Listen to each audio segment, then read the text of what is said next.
Welcome back to the Get Good Scrub podcast. It's your boy, Cool Guy Fonz, joined by our very own cherry darling, Marc I didn't see that one coming. I guess you don't really think of her as a cyborg. She's more like an amputee. That is Rose McGowan's character from Planet Terror. I almost said Death Proof. but from the Grindhouse films. Yeah. There's I can't tell you how many times I've been told, hey, you should get like a machine gun instead for a leg. I'm just like, yeah, that wouldn't be very practical. Also, I have no idea how she actually pulls the trigger. Jojo. Yeah, no idea. But hey, it's a pretty good movie.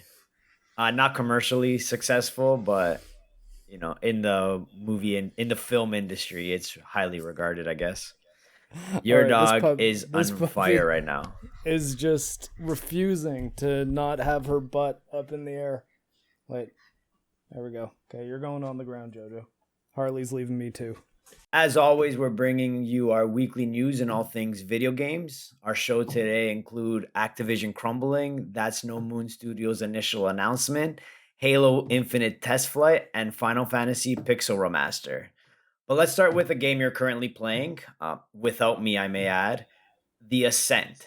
Granted, the only reason I'm playing it without you is because you haven't gotten Game Pass yet. Although that might not be the best way to play it, apparently.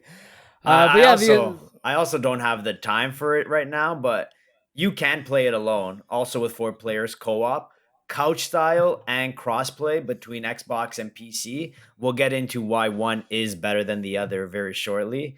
But it's giving you plenty of options to choose from to play with your friends. It's a top-down shoot-'em-up, action-packed with some RPG elements. Developed by Neon Giant, a Swedish-based gaming company. They received some funding from Epic Games, so we'll see how that goes. But just use the Unreal 4 engine. Based in a Venusville-like city, you shoot your way through multiple levels. But what do you think about it? I really like it so far. There's some interesting performance issues on PC in the Game Pass version, particularly in regard to NVIDIA features like DLSS and RTX ray tracing, because the ray tracing on the Game Pass version doesn't seem to work, even though it's an option. And the DLSS, which is the AI upscaler, doesn't even seem to be an option at all. So just to test it out, I did pick up the Steam version as well. It's a $35 game here in Canada, $30 in the US. So it's not bank breaking, and in Steam you can return a game after 2 hours or if you haven't played for longer than 2 hours, and if it's been less than 2 real-time weeks, then you can just return it for a full refund. So I was like, I might as well just buy this and test it out. The performance advantage was so significant on Steam that I kind of want to just keep playing the Steam version. The downside, though, that makes the Game Pass version, even on PC, possibly the better option, depending on what your situation is and who you want to play it with, is the Steam version doesn't have crossplay with Xbox. So if you have the Game Pass version and you're on PC, you can still play with Xbox players, but if you have the Steam version, you can't. So it kind of leads me to believe that this game maybe wasn't ready to come out quite yet. Like they probably could have ironed out a few problems, and maybe this is just the spot that Microsoft thought it would fit best, because although Microsoft didn't publish it, which is strange, or at least I don't think so, did they? I don't know. No, they did not publish it, but it's a triple A looking game. Well, not really fully triple A, but it's a highly regarded game for an indie project. There was only 12 developers on it. So yeah, it's going to come out with a lot of bugs, but I've heard a lot. I haven't played it yet, but I have heard that it seems unfinished. Like a lot of side quests you get sent on. If you didn't unlock it in the story, you kind of just walk to an area that you should be able to go through, but you're just blocked somehow. So there are glitches in the game. Like you said, it just, the DirectX, I think, was the ray tracing that's just not working properly. The crossplay between Steam and Game Pass not working properly. Just indie bugs that should have been ironed out, or probably will be ironed out by the time I get to play it, which is why I love playing games later, because I play a more polished version. Yeah, that's true. But to be fair to the game, because it seems like I've just sort of been ragging on it, what's there is a ton of fun. It's got really, oddly enough, really great presentation, to the point that it actually makes the game feel better. So stuff like the sound of your weapons. Your weapons all sound super powerful and like meaty.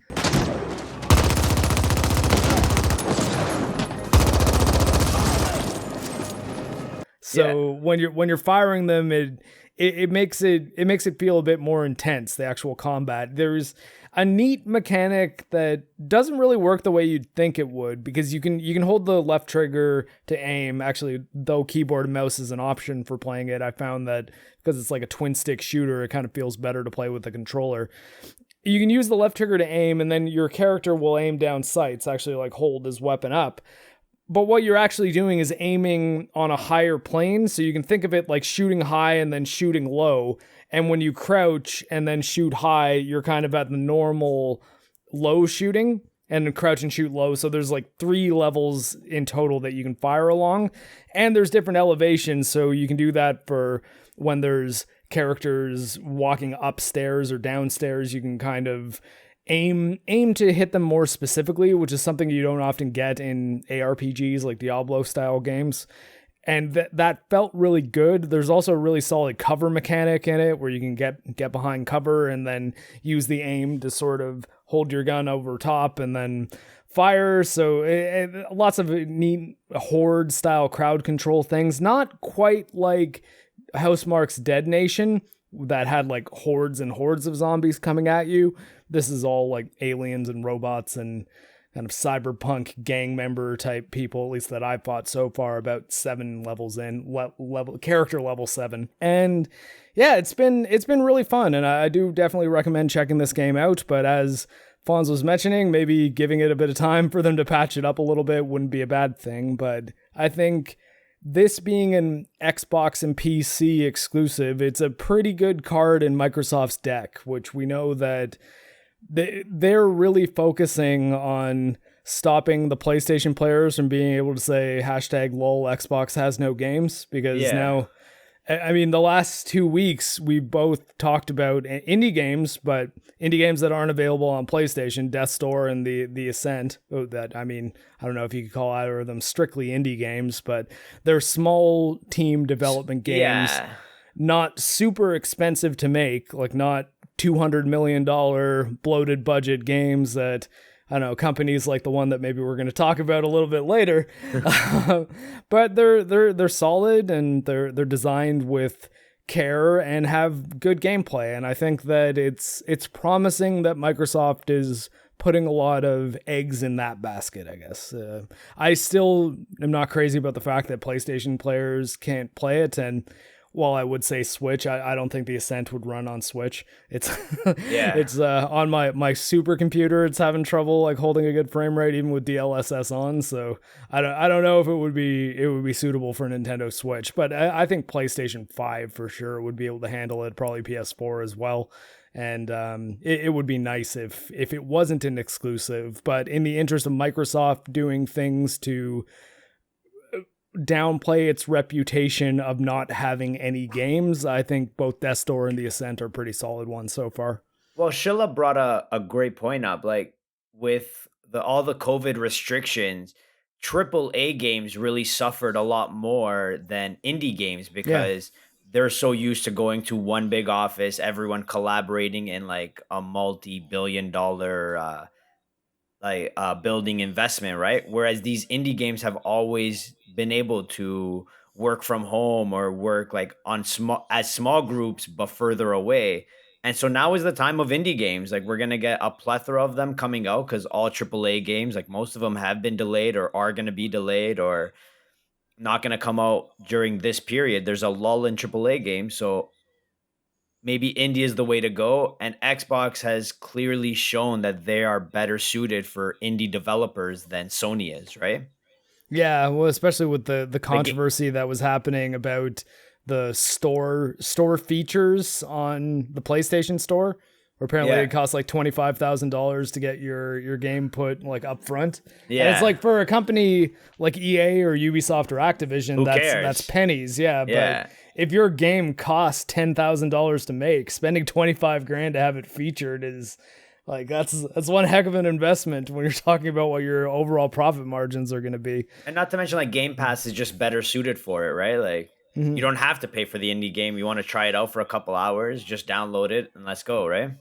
Well, I mean, you could say that like I downloaded the Ascent on Game Pass, played it for a little while, then heard about some performance issues in the Game Pass version, and then got curious enough because I like the game to buy it on Steam. And because the performance is so much better, I might actually just keep it on Steam, even though I was planning to return it. So they got me, I guess.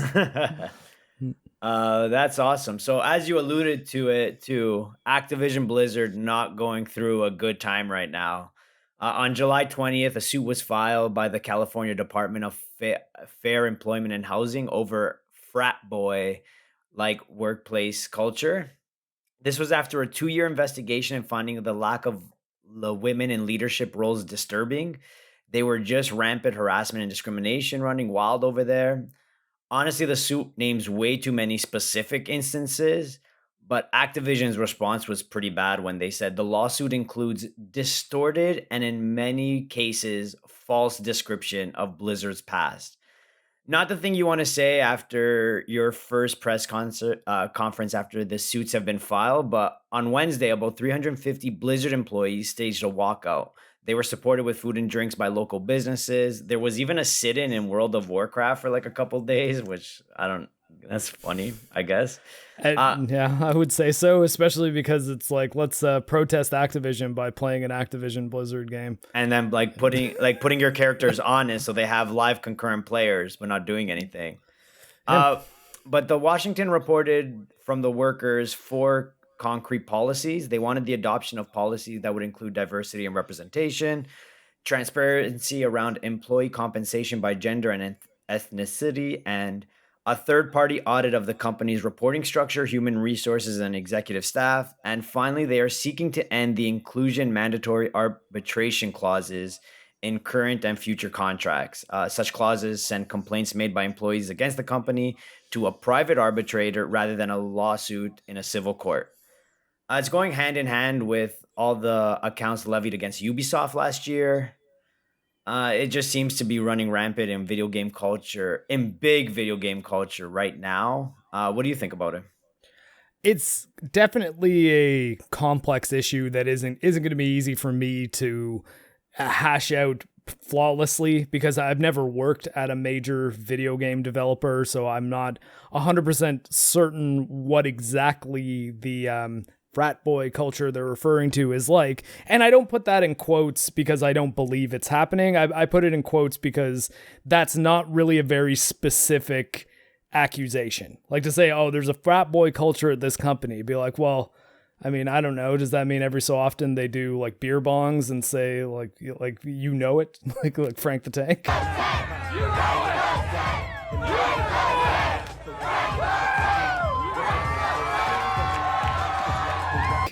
But or does it mean that people are consistently getting harassed, that you can be walking around and someone will give you a wedgie? Like what do you mean exactly? And they did mention that they were doing like cubby crawls.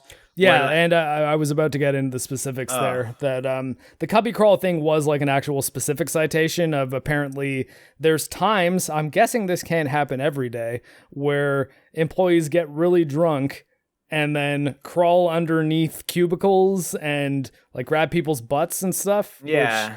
Not cool. Like definitely not professional. Definitely illegal too in some states. Yeah. And also reports of them drinking on the job and the male employees drinking on the job and playing video games because maybe even some executives and some frontline workers pretty much are friends because they're both guys and they both consider things like same interests, and the girls wouldn't be included. So they'd have to work all day while guys got to drink and play video games in some sort of conference room and stuff like that. Right. Yeah. Like there are instances where it is frat boy workplace culture. Now, how bad does it get over time? And not to mention, like, when you're dealing with such a large company, how does one office dictate how the whole company is perceived as well, right? Mm-hmm. Well, and that is kind of an interesting point, because it seems like what you could have argued, especially 10 years ago, especially, is the most respected element of Activision would be Blizzard. Blizzard was always kind of known as the quality studio there, that like people were even pissed off when Activision merged with them and bought them, because actually there's been a lot of people saying that that is kind of the moment where Blizzard became a much more toxic environment. But it seems like Blizzard is sort of the worst one that was cited. Like Blizzard had the ones where they're probably the most, or I would say definitely the most egregious story to come out of this whole thing would be the girl who committed suicide, who was apparently at a work function where, like at a party or something, like a work Christmas party or something like that. No, they went on vacation. It was it was a work trip, but like they were out of town. Okay, but there was a place, though, that there were apparently pictures, like nude pictures of her being passed around by a bunch of the other employees and executives and stuff. And they were all kind of like laughing about it or being like, like we can see you naked or whatever. And that depressed her to the point that she committed suicide. And that's where it gets into the territory of like, okay, people should probably go to jail for that, or like, I mean, at least be charged with something legal, because if you're putting people in a situation where you've harassed them to the point that they've committed suicide, that like the family should at the very least be able to sue for damages, because for sure. That is like, everyone involved in that deserves to pay in some legal way, if not just lose their job, like actually possibly serve jail time because someone actually died. And that, I think, is probably what the people on the Activision employee suing, like the people versus Activision, I'm talking about the people here, should be focusing on, is the hard examples of this is a consequence that happened as a result of your company's culture, the management of your company's culture, your hiring practices, your HR management. Everything has led to stuff like that being able to happen without consequence. I think they might be going a bit far with some of the clauses that they were apparently, or that they are not apparently, I suppose, that they're tacking onto it. Like, well, now we got to have more policies for hiring based on diversity and inclusion. And I'm like, you guys, you're roping that in a way that I understand why, because a lot of the people that are in places like San Francisco and California, where a lot of these games are happening. Actually, wait, no, Blizzard is where it's, I think it is like San Francisco, isn't it? But anyways, the cultural norm is to, at least outwardly say that you're in favor of all those things too. And I think that while that stuff can be important and isn't inherently a good or bad thing necessarily, depending on how hard they want to be, like, we need this amount of black people, this amount of Asian people, this amount of women. And if you're hiring by tallies like that, you're never going to get the best people, because you will have to choose based on intrinsic characteristics, not necessarily only, at least, their ability to do the job well. And I don't necessarily think that it's a fantastic idea for the harassment workplace culture thing to be mixed in with, also, we need this to be a perfectly inclusive and diverse environment based on these exact percentages and criterias. Because I guess the way I see it, I was like, well, those are sort of two entirely different things. And I don't necessarily think it's a great idea to focus on...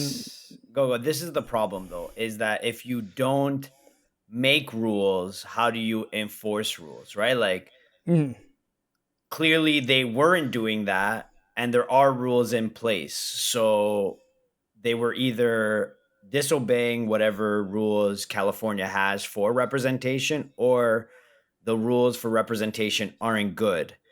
But how do you monitor that as a third party? Like, how do you look at another company and be like, well, like, I could see you don't have enough of this representation, right? Like, you can't set an amount because there is no real amount, but you can see that it's off somehow, right?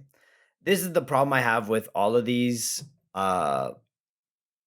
lawsuits and accounts, is like, yeah, they're brought to focus right now. I hope it stays in the social digestion and we don't forget about it, but I'm afraid we all are. And like, we're still going to continue to buy Activision games. We're still going to continue to play Blizzard games, and all of this is not going to be for nothing. Like, I hope something comes from this, but I don't see how you monitor it and implement it to be in a fair manner. Oh yeah, I was actually saying too when all this first started happening that this is going to be an incredible test of consistency, especially for all the major outlets that are like, we stand behind like the women of Activision Blizzard and the people of Activision Blizzard, and it's like, how long is it going to be though before your website is like, here's the best loadouts for season 8 of Call of Duty Warzone? It's like, because I have a feeling a lot of those publications are going to jump right back into that. And I mean, there's not a lot of Activision Blizzard games that I particularly care about these days. It's probably been like 3 years since I've touched Overwatch, except for maybe to get a little bit of footage for a video I made on Valorant. And Sekiro was probably one of my favorite games ever, and that was published by Activision in North America, but I don't think I would call that an Activision game. It was just developed by From in Japan. Yeah. But I mean, I don't know that I can necessarily be super consistent on just saying, yeah, I'm never going to play a Blizzard Activision game again. Particularly awesome that this is happening now when the one Blizzard game that I've been wanting them to make for the last 20 years, which is just re-releasing Diablo 2, is coming out in like a month, and it's happening just as all this stuff is. Yeah. Where at the very least, even though I'm not super passionate about these kind of issues, just because I don't think I really have any direct means to affect them. I wish all the people at Blizzard and Activision that felt mistreated the best, and I hope that they are compensated fairly, and I honestly hope that the people responsible for are held accountable. I hope that the people responsible for bullying that woman into suicide should absolutely pay, and I think that there's likely legal implications for what they did. It's not just, that's not fun and games at the office place. That's pretty serious. This is one of those. Okay, sorry, go. Well, I was just saying, I guess I just don't think that the diversity and inclusion element of it really has anything to do with what the actual issue is, because if it's a toxic work environment and like an unhealthy place to be for all low-level employees, I don't think that you were necessarily just like things were perfect for you there if you were like a white dude.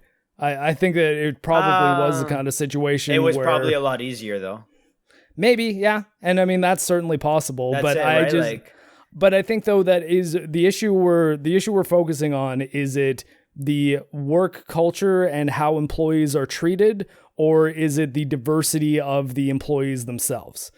Because ultimately, like that, you could say that there's elements of those that compound each other, but I don't think they're necessarily the same thing. Yeah. Like I don't think it's necessarily true that if you go to a place that has not a single white dude working, like, I don't know, pretty much any developer in Japan, I don't think you can say that every single Japanese developer is a perfectly happy place to work. There's no toxic work environments there at all. That's not what we're saying, but it's definitely better. More companies run more efficiently when they have better representation of more cultures instead of less cultures. Like anything, I don't think that necessarily is true. Like I just don't think it inherently makes a difference. I think it's whether or not the people at the company enjoy working together and respect each other is super important. But I don't know. I just don't necessarily buy into the fact that diversity needs to happen in order for a work environment to be happy and healthy. I think that you can do both of those things and they're both fine. But I don't necessarily think one's directly related to the other. I think they're separate. I think it's easier to monitor and expect better results when I mean diversity, like cultural diversity, like I mean everything, like rich people and poor people, people from the east side, people from the west side, even in a city changes everything about you and your aspects on life. And when you're working on a team, especially when you're in something that needs to be sold to more and more people, the more representation you have. Like, I'm not saying that an Italian person can't represent a Canadian person. Like, yeah, you can. Just the more of different people you have, the more chances you get that representation in the product you're selling. And I don't think there should be rules on numbers, but if you're a third party uh looking over a company, it's very easy to see. It's just a monitoring tool, basically. Like, hey, this company's not working too well. There is absolutely no diversity whatsoever. That's probably a red flag. It's not an absolute like you are an evil company because you did it. But if a company's working badly, it is very easy to see that because there's no diversity, that was one of their problems. They have no representation because they all hired people that were exactly like them and didn't want to hear other people's opinions. That's when I see like a company, a team of all the same people, that's exactly what I see. I'm like, oh, you guys just don't know how to work together. So you found people all like yourself. Yeah, yeah. That's not a great way to create a team. Like in any situation, right? Like if you're playing sports, you don't find all players that are strikers because who's playing defense, right? And Yeah, that's well, and I mean that I think you kind of hit the nail on the head there, and I realize that we probably agree much more than it sounded yeah, like for we sure. did because well, what I think that is though, or the important element of that is just diverse personalities. So not Exactly. people that don't necessarily think exactly the same, and that's why I think it can be tricky to say, okay, well, the solution to this is if we have 100 people, we need to make sure that 30 of them are white, 30 of them are Asian, Yeah, see, and that's 30 of why them like are like, I don't agree with that because that's not the solution to success. yeah. But when you're looking at a company, like you should just know that, like, hey, let's get some other people's opinions in here. 9 times out of 10, when you get other people's opinions, they're usually because they have a different life view than you. And that's usually because they come from either different sexuality or different gender or whatever. But if you see that everyone's the exact same, and it could be like even the same ethnicity, just not like white men, it'll go wrong either way, right? But it's hard to address it in a structured manner. Like you need this many because that's not the answer either, right? Like Yeah. then you're just filling holes on the exact same problem you had. You wanted different opinions, but all you did was get some of the same because they were that criteria you needed, which is weird. Well, I and don't I know. think that where it gets tricky for a company like a video game developer is the majority of the people that are making your product that are going to be valuable are people like software developers, computer programmers. A lot of these people don't necessarily have great social skills. Like, Mhm. I mean, I'm not to say that there's not any, because you'll always have people, I don't know, like John Romero, like one of the original creators of Doom. He's one of those guys that people always will kind of look at as just a character. Like even go on Yeah. Twitter to this day, and the guy's hilarious because he has like an endemic memory and will just correct people on things that happened in 1992. And so like, you can see that, like, yeah, no, that seems like a kind of cool, funny person. Guy looks like he's the singer in a metal band or something, but they're not all going to be interesting, outgoing personalities like that. A lot of them were probably going to have very sheltered social lives, probably not understand how to talk to even other people, never mind women, if they're in a situation where they think that they're finally establishing their career and they can start flirting and start being, a little bit more outgoing. Shit! This is not working. You'll never finish. This game is falling apart. No, it's not. Shut up. You're letting everyone down. No, I'm not. I'm gonna make this game, and it's gonna be the best thing that anyone has ever seen. Delusional thoughts from Fantasy Island. They might just not know how to do it right. And that's not an excuse, because again, if you behave inappropriately, you should be reprimanded, if not fired. Yeah. And I think that more oversight on the ground in the actual offices is probably the actual solution, more so than being like, we got to totally revamp the hiring structure. I'm like, No, I mean, maybe, like, like, are you saying that you're like everyone at Activision just needs to be fired and they all need to be like all roles need to be recast, I guess, as No, as a word for it? the best two clauses the workers talked about was the third party audit of the company's reporting structure, human resources, and executive staff. Basically, they want a third party to come in and manage, but then you run into problems like who's this third party, who's Mhm. gonna choose it, and like we now live in a world where there is no middle ground. You're either one way or another way, and like you can't compromise any of your ideals for somebody else, which just runs into problems. But that would be the easiest fix is have somebody come in and look over your files, but then if they have a personal agenda, it ruins the whole integrity of the matter. This is Honestly, I think that remote work might actually be a big solution. You don't even well. know like, anymore. I mean, Like, I think that's what's going to be going forward. Like, you don't never even meet the person. You have no, if in a video game developer, like, hey, I need you to create. There are some jobs where you don't need that much vocal interaction. It can all be through text, right? But then you run into or even just Zoom calls, things like that. Like you can do video conferencing Yeah. for your team to, I mean, what we're doing right now is us Exactly. having a little video conference to create our podcast. And now, granted, our conversation might end up being a little bit different if you and I were in the same room. But I not think much. for the most part, I think that this works fine. So if you were given the exact same computer that you would be working on at, I don't know, what's an Activision studio at Vicarious Visions actually just got Very folded funny. into Blizzard. Yeah. That's amazing that was the only one I could think of. At Treyarch, if you're at Treyarch or Infinity Ward, and you're coding a Call of Duty game, you're probably going to be on that computer day in, day out for 6 months. Yeah. So if that computer's just at your house, what are you really missing out on? And you could say the ability to go 2 desks over and have a conversation with Jim about what he's been doing, and then go 4 desks over there and talk to Sarah about the new art assets that she just implemented. But it's not really that crazy to be like, well, can you just ping the person on Discord and like get them up on a video screen and be like, hey, what are you doing with this? Send me what you got. And I think that as stuff, because of the pandemic in the video game industry especially, moves more towards remote work, we might be able to sidestep the issue of company culture being really negatively impactful for a lot of people. But I think that definitely people at Blizzard and Activision need to be held accountable for this whole situation. And I honestly think that content creators and publications need to be held accountable for putting their money where their mouth is. Like, if you're going to say that, like, I stand with all the Blizzard and Activision employees against their company, it's like, okay, then you got to stop covering and buying Activision games.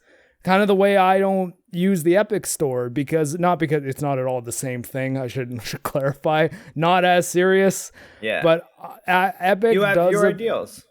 Yeah, they have that's the thing that I will go out of my way to be passionate about and to protest in the way that I think is sufficient. So even when a game that I want to play comes out on the Epic Store, I don't buy it because I don't like their practices of taking games that are already finished or almost finished and then just being like, here's a buttload of money to just not put it on Steam and not put it on Game Pass and to only have it on our store. So it's like, okay, I don't really like that they do that. I have said, though, that the first game I buy on the Epic Store is very likely to be Alan Wake 2, because that game they are producing from day one. They gave Remedy the money that Remedy's been wanting for like a decade to make a sequel to Alan Wake, and said, okay, make it, we're going to publish it. It's very likely going to be exclusive on the Epic Store. I don't think they've come out and said that yet, but I'm going to bet that if Epic Games is producing it from day zero, it is probably going to be an exclusive there. And that is a type of exclusivity, though, that I can at least respect, because that game wouldn't have happened without you. You made the game happen, so yeah, you deserve the exclusivity. Just like, I mean, Valve developed Half-Life, and it's not on the Epic Store because it's like a Valve game, and that I'm less bothered by that. But the point is, you've got to try to at least remain semi-consistent about the stands that you take. And I think that a lot of people who are getting behind the employees of Activision Blizzard need to be careful about how they treat Activision Blizzard products in the future. Yeah. All your dollars spent is a vote for the company you're purchasing from. So use it accordingly. In this one instance, we're asking Activision and the whole video game industry to not get good, but be good. Yeah, be good in this sense, and just like treat people well. Just like I don't. think about. It's crazy, like working in the service industries, like for so long. Like, just some people just aren't born with that trait. That like, hey, if everyone were to just treat each other better, the world would be a much better place. Yeah, I mean, honestly, like I find it awkward to do things like haze people at times, because it's like, well, especially if you're doing it all the time. If you're constantly making a person you work with feel uncomfortable and you notice that they're not in on the joke and they're not firing shots back at you, you got to understand that that person probably hates you. Yeah. And there's only so many people at your place of work who can hate you before you should start feeling just awkward to be there. No. So yeah. I don't know. Anyways, moving on, we have new video game development. That's No Moon, a clever name for a brand new gaming company coming out of California, having offices in Los Angeles and San Diego. Bringing talent from a lot of AAA studios like Naughty Dog, Infinity Ward, EA, Bungie, and of course Santa Monica. They secured about $100 million investment from Smilegate to work on its debut title. Presently, it's an unnamed project, probably very narrative-driven. The board includes Michael Mombauer, CEO of head of PlayStation's Visual Arts Group, Tina Kowalski, former director of product development at Sony Santa Monica Studio, and different former development directors from EA and Bungie. Not really much in what game they're making, but what do you think of the studio? I think it's really interesting, especially after last year's controversy around Naughty Dog. And as another kind of toxic workplace culture story, I remember Jason Schreier broke a big thing about how lots of people hate working at Naughty Dog. And the turnover at that studio is incredible because essentially every time someone it finishes their work on a given Naughty Dog project, they almost immediately quit, to the point that most of the people working on The Last of Us Part 2 were animators from Hollywood, not from the video game industry, because all the video game industry animators who had the ability to make the kind of visuals that are in The Last of Us 2's cinematics especially have just been like, no, I'm not working there. That place sucks. So it's kind of neat to see not only people from Naughty Dog, like Taylor Kurosaki, who had actually left Naughty Dog right around the time Call of Duty Infinite Warfare started being made, because he was hired by Activision, actually, to come over to Infinity Ward and, I believe, direct that game, or at least kind of manage the narrative of it. He also did the Modern Warfare reboot from a couple years ago. And now, I guess, has left Infinity Ward and has moved on to this That's No Moon studio. But it's neat to see so many people from the key sort of flagship Sony studios all sort of being like, yeah, let's move away from these safe bet jobs that often have the reputation of, oh, people love working for Sony because they give the developers the time and money they need to just make great games and not rush them into getting things out. Happening around the time that Jim Ryan was saying, yeah, we want to focus on blockbusters, and also we're going to remake The Last of Us, which this Sony Visual Arts Studios, I forget exactly what the thing is. It's like that studio has the most boring name ever, and I think that they're treated accordingly, because apparently they were working on the remake for The Last of Us until it was seen that wasn't going to be exactly what they wanted, so they kicked them off the project, and I think they wanted them to start working on an Uncharted game, and then they brought Naughty Dog in to actually finish the Last of Us remake.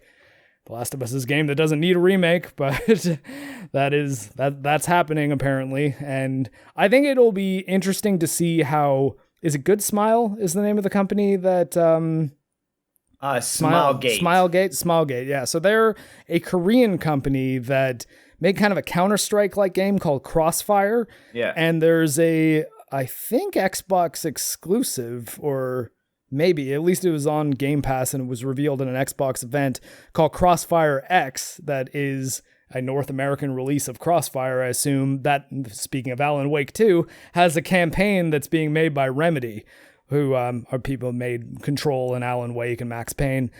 So Smilegate is clearly making some moves in order to become a much larger presence in North America than before. And I think having a bunch of the top tier talent from the studios who make third person over the shoulder Sony movie games that always sell like crazy is likely pretty interesting. Now, I tend to not get super excited about, hey, a new studio's been announced and here's these people that work on it, because it's kind of like, I don't know, hearing about a new baseball team happening where it's like, yeah, no, it's this new team. We don't have a name for the team, but here's some players that are going to be on it. And it's like, okay, well, I mean, it's hard to get that excited. It's like, well, maybe, I don't know, what's their logo look like? Like, what city are they going to be in? You know, like you want to know some details.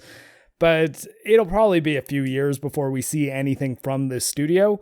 It's just kind of interesting that as the power balances of, you could say, the console wars, for lack of a better expression, basically the war between Sony and Microsoft, as that battle seems to be shifting due to things like Game Pass and Sony making some interesting choices, a big brain drain from Sony into a new studio that's being managed by a publisher who is big overseas, but is not big here and is going to try to start gaining ground, is at the very least an interesting development. And I honestly hope that whatever that Snow Moon makes still comes out on PlayStation, because again, I find myself in positions often where I seem to be congratulating Microsoft on all the moves they're making. Yeah, I have a PS5. I do like Sony's games. I'm not a PlayStation hater in any sense.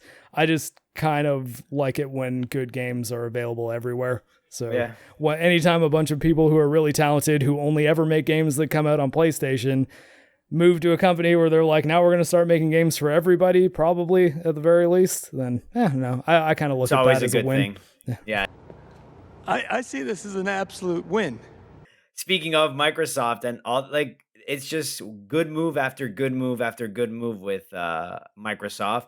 Halo Infinite ran a technical test July 29th, or technical flight as they called it. Do not call it a beta.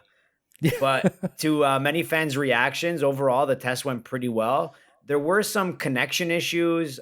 Sometimes the servers had to be rebooted a couple times over the weekend. I think it ends tomorrow, Monday afternoon. And some PC players were reporting low performance. But like overall across the board, everyone's been loving it. They're saying the sandbox is just fun to play with again. Not since Halo 3 have they felt this involved. But keep in mind that all the people that are playing are really big Halo fans because they signed up for this like months ago. You didn't get a chance to play it yet, right? No, I did hop on the Halo Insider website and put all my info in. You actually even have to upload your PC specs. Like, oh, wow. You have to do a DXDiag and create a text file and then upload it to them, because I guess they want to pick the PC players so that they have a wide range of specs, because if every single person they pick has like, I don't know, an RTX 3060 and like a Ryzen 5 from 2 generations ago, then they're not really going to be able to iron out the performance issues across different specifications. So I think that actually is kind of cool that they did that. Whether or not I get into the next one is up in the air, because they might look at my specs and be like, this guy's editing rig is so powerful that no other normal player is going to have this, because they're not editing all sorts of videos. But I mean, I hope that they say, okay, this is an outlier, so let's let him into the test. I did not get into this one though, so I can't give any hands-on impressions. From what I saw of a bunch of the videos of other people playing though, it looks like a lot of fun. I could see the grappling hook thing go either way for some people. I'm 50-50 on it and can't really give an opinion until I've actually played it. But when you see things happen, like a guy running towards a gravity hammer and someone just using the grappling hook to grab it and then kill the guy that was about to get it, that's pretty sweet. Yeah. It would be annoying if you were the guy that was running to it, but I guess the idea is like that's... Yeah. Well, I guess I should have looked this up. I don't think the grappling hook is intrinsic. I think it's like an armor ability that you can use. So it's like you can pick the grappling hook or the jetpack or armor lock. Or I don't know what the other ones are, but if you're using a tactical ability and using that to your tactical advantage, that's an absolute win. Yeah, no, I'd also see that as an absolute win. Yeah, but also I think I really like grappling hooks. Like, yeah. Again, like Sekiro is one of my favorite games ever, and I love Doom Eternal. I've even got like kind of a Doom shirt on. Granted, we're Batman fans. Yeah. Oh, yeah. And I guess, Batman was kind of the original grappling hook guy, or grappling hook to grab something, then pull it towards you. And then Scorpion kind of tried to take it over. Speaking of which, the Lost Soul from Doom actually kind of does look like Scorpion when he takes his mask burning off. In the fire. Definitely looking forward to it. Did you see this Krispy Kreme advertisement? I did in Halo? No. No, so Krispy Kreme in Mexico is doing some sort of publication with their donuts or something, and they tweeted out looking forward to Halo in this November, but in the meantime, enjoy this donut. Now, Halo Infinite doesn't have a release date, but a lot of people are thinking it's gonna be in November. As of right now, it's winter, but it might have been specifically November. Now we're gonna have to wait to find out. I think that if they keep doing these technical flights and they go well, then we're probably very likely by November or December, like the 2021 winter, Yeah. not 2020, early 2022 winter. We'll probably at the very least see the launch of the multiplayer component. I hope they don't launch the campaign until it's good and ready, though. Yeah. Because like that was really what turned me off of Halo 5. I've heard a lot of really good things about the multiplayer in Halo 5. I just didn't really want to play it because I hated Halo 5 so much that I'm just like, I honestly kind of never want to play this game again. And that was seriously how I felt about it. It upset me to the point that I was like, you know what, I'm done with Halo until I'm out. something else entirely happens with it. I guess the something else entirely happened, and they released Master Chief Collection on Steam. So I've played a fair amount of Halo in the last couple years since they did that. But I didn't really put much time into the Halo 5 Guardians multiplayer, so for all I know, I would have liked it, but I don't know. But I think if Halo 5's multiplayer just came out and the campaign was a few months later, I might have been playing a hell of a lot of Halo 5 multiplayer and then just got disappointed by the campaign after that. But Yeah. I think the big thing with me is they've got to get the story for Halo back on track. And this is their chance to do it, because if the story for Halo Infinite is bad, I think a lot of people are just going to tap out of this series. And it might start being looked at as just, oh, that's a multiplayer game. Yeah. No one cares about the story in Halo Well, anymore. it'd be one of those original trilogy is amazing, but realistically, nothing good after that. Yeah. I mean, well, I mean, I defend Halo 4 in a way that I can't really make a lot of good objective arguments for it, but I enjoyed Halo 4. I thought that its story was pretty good, although I'd read a lot of Halo books, so I think that Were better. Yeah. Yeah, also that made me understand a lot of the things that were happening in Halo 4, like stuff like the Librarian and the Didact and the Forerunners. Yeah. I know a lot about that stuff. So when those characters started popping up in Halo 4, I immediately knew who they were and why they were important. Whereas most people would just be like, Librarian, Yeah. what? Yeah. Who's the Didact? Why does it seem like this guy is important? Yeah. Yeah. And Halo Infinite, the campaign, is the thing that they need to get right. I think that the multiplayer just needs to be good, and it just needs to feel like Halo, and it seems like they're nailing that, and also kind of going above and beyond in a lot of areas if the feedback I'm seeing is accurate. But again, as you were saying, most of the people playing right now are the Halo fanboys, so they might be more inclined to say, oh yeah, this is awesome, but they might also be the ones that are like, yeah, this isn't Halo 3. That's so a good point too, right? So, Yeah. Speaking of like all-time franchises that are amazing, Final Fantasy Pixel Remaster was released. Releasing numbers 1 through 6 on Steam. Finally, a definitive version of all these games. Like all these games have had different reboots or remasters in the past, but this is finally a good one, fixing most bugs. Did you get a chance? I fiddled around with Final Fantasy 1 and Final Fantasy 3. It's only the first 3 that are out right now, though. So 4, Okay. 5, and 6 are supposed to be coming out later this year. And 4 and 6 are 2 of my favorite in the entire series. So if anything, those are probably the ones that I'm actually going to like sit down and replay. Though I really need to finish Trails of Cold Steel. I'm slacking on my JRPGs. It's hard to find time for them. I've promised you that I will play 6 at some point in my life. Yeah, the Pixel Remaster for 6 is probably going to be the way to do it. But yeah, 1 and 3 at the very least looked quite good. They seemed like they were maybe a little bit nicer than Super Nintendo quality, and those were original NES games too, or Famicom games, I suppose, because I think it was only the original one that came out in North America. Though I think someone told me that like they'd never come out in North America, and I was like, I know 1 and 2 came out on PSP for sure. It might just be that the 2D version of 3 was never out anywhere else, which is confusing because our Final Fantasy 2 and Final Fantasy 3 were Final Fantasy 4 and Final Fantasy 6. They just released here as 2 and 3. It's a whole thing. But I think that what they're doing with this is pretty cool.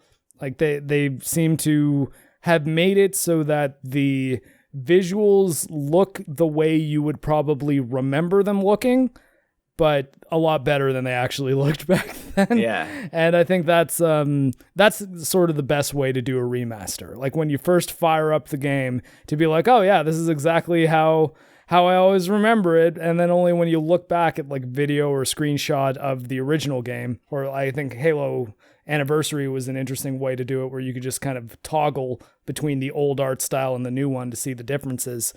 And I think that so far they're doing a great job. Again, this is another thing that I don't understand why they're not on PlayStation and Switch, especially because those are two platforms that tend to be places where a lot of JRPG players end up. But right now it's just Steam and mobile. And at the very least, the Steam versions of 1 and 3 look pretty nice. And I'd say that if you've never played the original Final Fantasy games, they might be worth looking into. I think, though, that because you can buy them all as one bundle that is a bit overpriced, it's $100, or at least in Canada, $99.99 for all 6, or I think they're $15 each. So I would say that if you're on the fence, wait till 4 comes out and buy 4 for $15, or wait for 6. Chaseface, though, my friend Chaseface on YouTube/Twitter, he says 5 is the best one. And I've never played 5, so I'm actually kind of intrigued to be like, maybe I should play 5.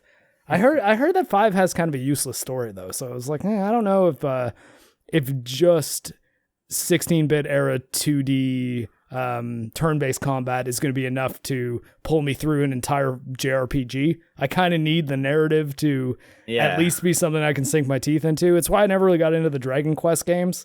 They're sort of all just like, well, who cares about the story? Like, whatever. Just grind and fight bigger monsters and then keep grinding, which is cool for Monster Hunter. Hey, I was just about to say.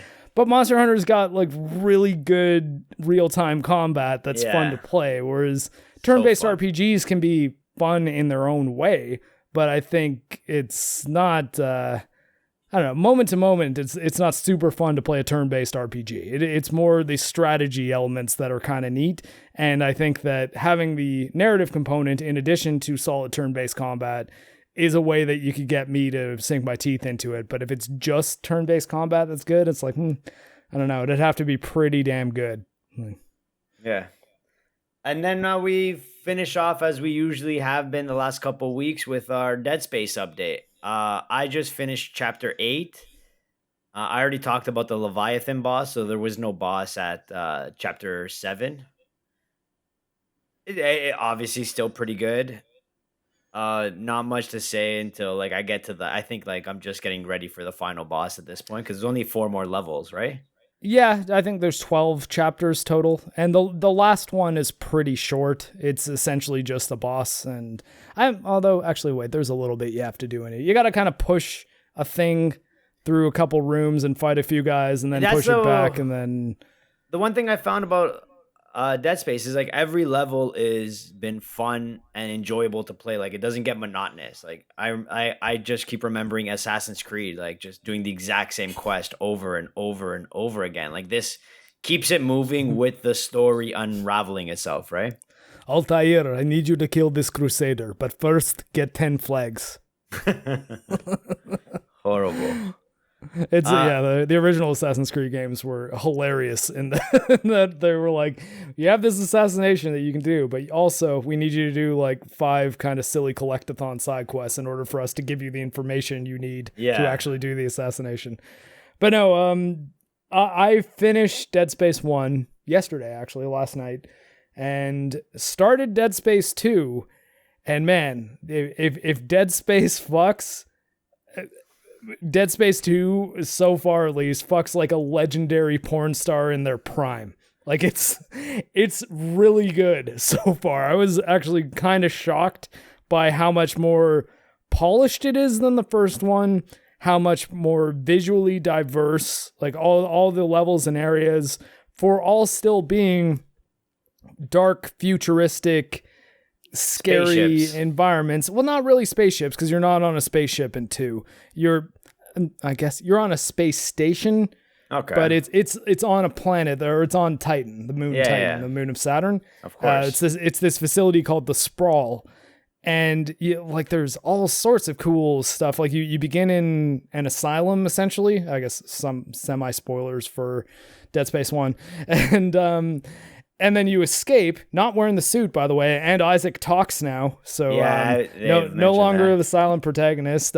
He also looks quite a bit younger than he does at the end of Dead Space 1, which I thought was kind of funny. It's like, I think they tried to go with a middle-aged dude at the end of Dead Space 1, and then Dead Space 2, they're like, we're going to have him talking and showing his face a lot more, so why don't we make him like in his early 30s and have him sound a lot younger than you would expect the dude at the end of the first one to sound. Yeah. But anyways, it is nice, though, to get a bit more meat on his character as well. There's a lot of quality of life improvements, like you can choose what your navigation laser is pointing towards, like selecting if it's a save point or a store or your objective. The combat feels awesome without the need for any mouse fix mods or anything like that. It works fine out the gate. And what was the other kind of big thing that I know? Oh yeah, and the anti-gravity is basically free flight now. So the first time I got to an anti-gravity area, I'm like hitting control and trying to jump and do the sort of scripted jump from one floor to another. And I couldn't do it. I was like, man, what the hell? And then I looked it up and it's like hit Alt. And I was like, okay, hit Alt. And then I just kind of like elevate off the ground, like levitate for a second. And I was like, oh, okay. It's like, what do I do? And I was like, oh, I can just fly. I'm a spaceship now. And you have these like jetpack boosters that are kind of making you fly through different things. You've got all sorts of scripted events too that almost make it feel like an Uncharted game. Like I feel like whoever was designing Dead Space 2 played Uncharted 2 or something. It was like, we need stuff like this in the new Dead Space. But what's really crazy is even with all that, all of the quality of life improvements, the really solid combat, and the big set pieces, it's scarier than the first one.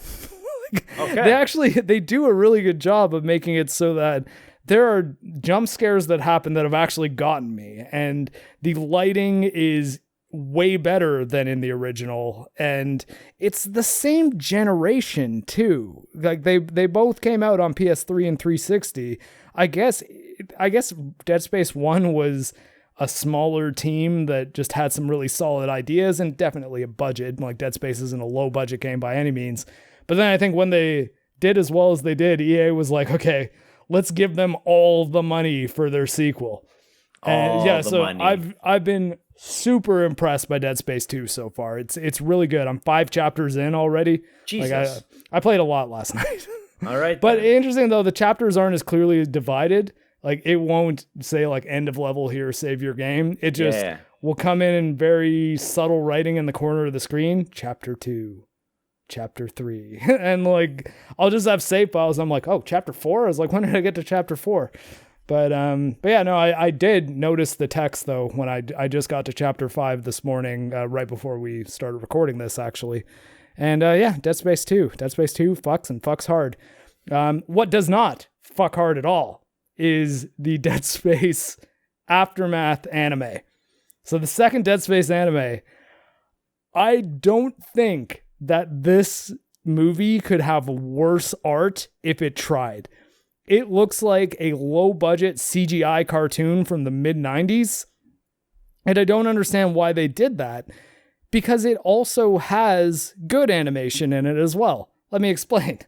So it starts with the worst CGI you can possibly imagine, and it's a bunch of people who have been rescued from this ship called the O'Bannon and are being interrogated. As they're being interrogated, though, it goes into a flashback of what happened when they were effectively responding to the Ishimura / Aegis 7 incident as, like, basically a team to be like, hey, like, Isaac's ship got lost, or, like, what went down there, let's go check this out.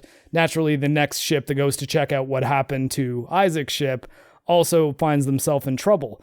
But when it goes into flashbacks, it's animated in different styles, but all pretty traditional anime styles, and they all look really good.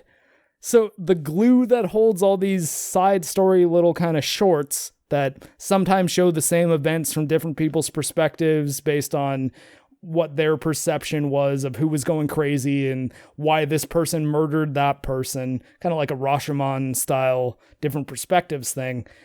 But the glue tying it together is horrendous looking. Like it looks so bad. I was actually thinking about turning it off like 10 minutes in. I was like, I don't even know if I could watch this. And then it went into the first flashback and I was like, okay, it looks good now.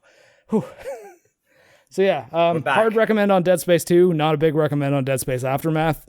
The story, kind of okay, and there is one character that is basically their whole story, how they're set up in Dead Space Aftermath is how they exist in Dead Space 2. So it does kind of tie them together a little bit, but I don't think you necessarily need to see it. Dead Space Downfall, though, that's good.